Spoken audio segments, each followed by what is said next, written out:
ইফালে ৰাজ্যজুৰি ৰাস মহোৎসৱৰ উৎসাহ শিৱসাগৰ জিলাত উদযাপন ৰাস মহোৎসৱ ৪৮টাকৈ স্থানত উদযাপন কৰা হৈছে ৰাস ষ্টাৰিং হাফলুটিং বৰনামঘৰত ৬ দিনীয়াকৈ আয়োজন কৰা হৈছে ৰাস মহোৎসৱ দৃশ্যাংশ আপোনালোকক দেখুৱাইছো এয়া হৈছে আমগুৰিৰ দৃশ্যাংশ এক উখলমাখল পৰিৱেশে বিৰাজ কৰিছে শিৱসাগৰ জিলাত উদযাপন কৰা হৈছে ৰাস মহোৎসৱ আৰু এই সন্দৰ্ভত আমগুৰিৰ পৰা নৱকুমাৰ চেতিয়াৰ এক প্ৰতিবেদন আগবঢ়াইছো নগৰী মাজুলীৰ সমান্তৰালভাৱে সমগ্ৰ ৰাজ্য এতিয়া কৃষ্ণ বন্দনাৰে মুখৰিত হৈ উঠিছে আৰু মই বৰ্তমান উপস্থিত আছো ঐতিহাসিক শিৱসাগৰ জিলাৰ হাফলুটিং বৰনামঘৰত আৰু এইবাৰো ৭১ সংখ্যক শ্ৰী শ্ৰী ৰাস মহোৎসৱ ইয়াত উদযাপন কৰা হৈছে আৰু ছদিনীয়া বৰ্ণাঢ্য কাৰ্যসূচীৰে এই ৰাস মহোৎসৱ ইয়াত এইবাৰ আয়োজন কৰা হৈছে মই পোনে পোনে এই দৃশ্যাংশ দেখাবলৈ মই অনুৰোধ কৰিম ক'ব লাগিব যে ঐতিহাসিক যি হাফলুটিং বৰনামঘৰ আৰু যি কলাকৃষ্টি কেন্দ্ৰৰ উদ্যোগত এইবাৰো ছদিনীয়া বৰ্ণাঢ্য কাৰ্যসূচীৰে শ্ৰী শ্ৰী কৃষ্ণৰ যি ৰাসলীলা আচলতে ইতিমধ্যে তেখেতলোকে আৰম্ভ হৈছে আজিৰে পুৱাৰ পৰা দেখিবলৈ পোৱা গৈছে অগণন ভকত বৈষ্ণৱৰ ইয়াত সমাগম দেখিবলৈ পোৱা গৈছে আৰু বহু দূৰ দূৰণিৰ ভকতে আহি ইয়াত সমাগম কৰা পৰিলক্ষিত হৈছে আৰু মই ক'ব লাগিব যে বহু জনশ্ৰুতিৰে ভৰপূৰ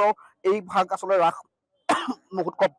চলি বুলি ক'ব লাগিব কিয়নো আৰু মোৰ লগত ইয়াৰ উদ্যোক্তাসকল আছে যি ৰাস মহোৎসৱৰ তেখেতলোকৰ সৈতে মই পোনে পোনে আছো মই কথোপকথন কৰিম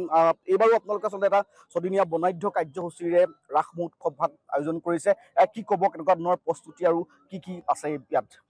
১৯৫৫ চনতে স্থাপিত হাফলুটিং বৰনামঘৰ কলাকৃষ্টি কেন্দ্ৰ ইতিমধ্যে ৭১ সংখ্যকত ভৰি দিছে আমি প্ৰায় স্থানীয় ২৪খন গাঁৱে একত্ৰিত হৈ অনুষ্ঠান ভাগ আমি গঢ়ি তুলিছোঁ ইয়াত এটা বিশেষত্ব আছে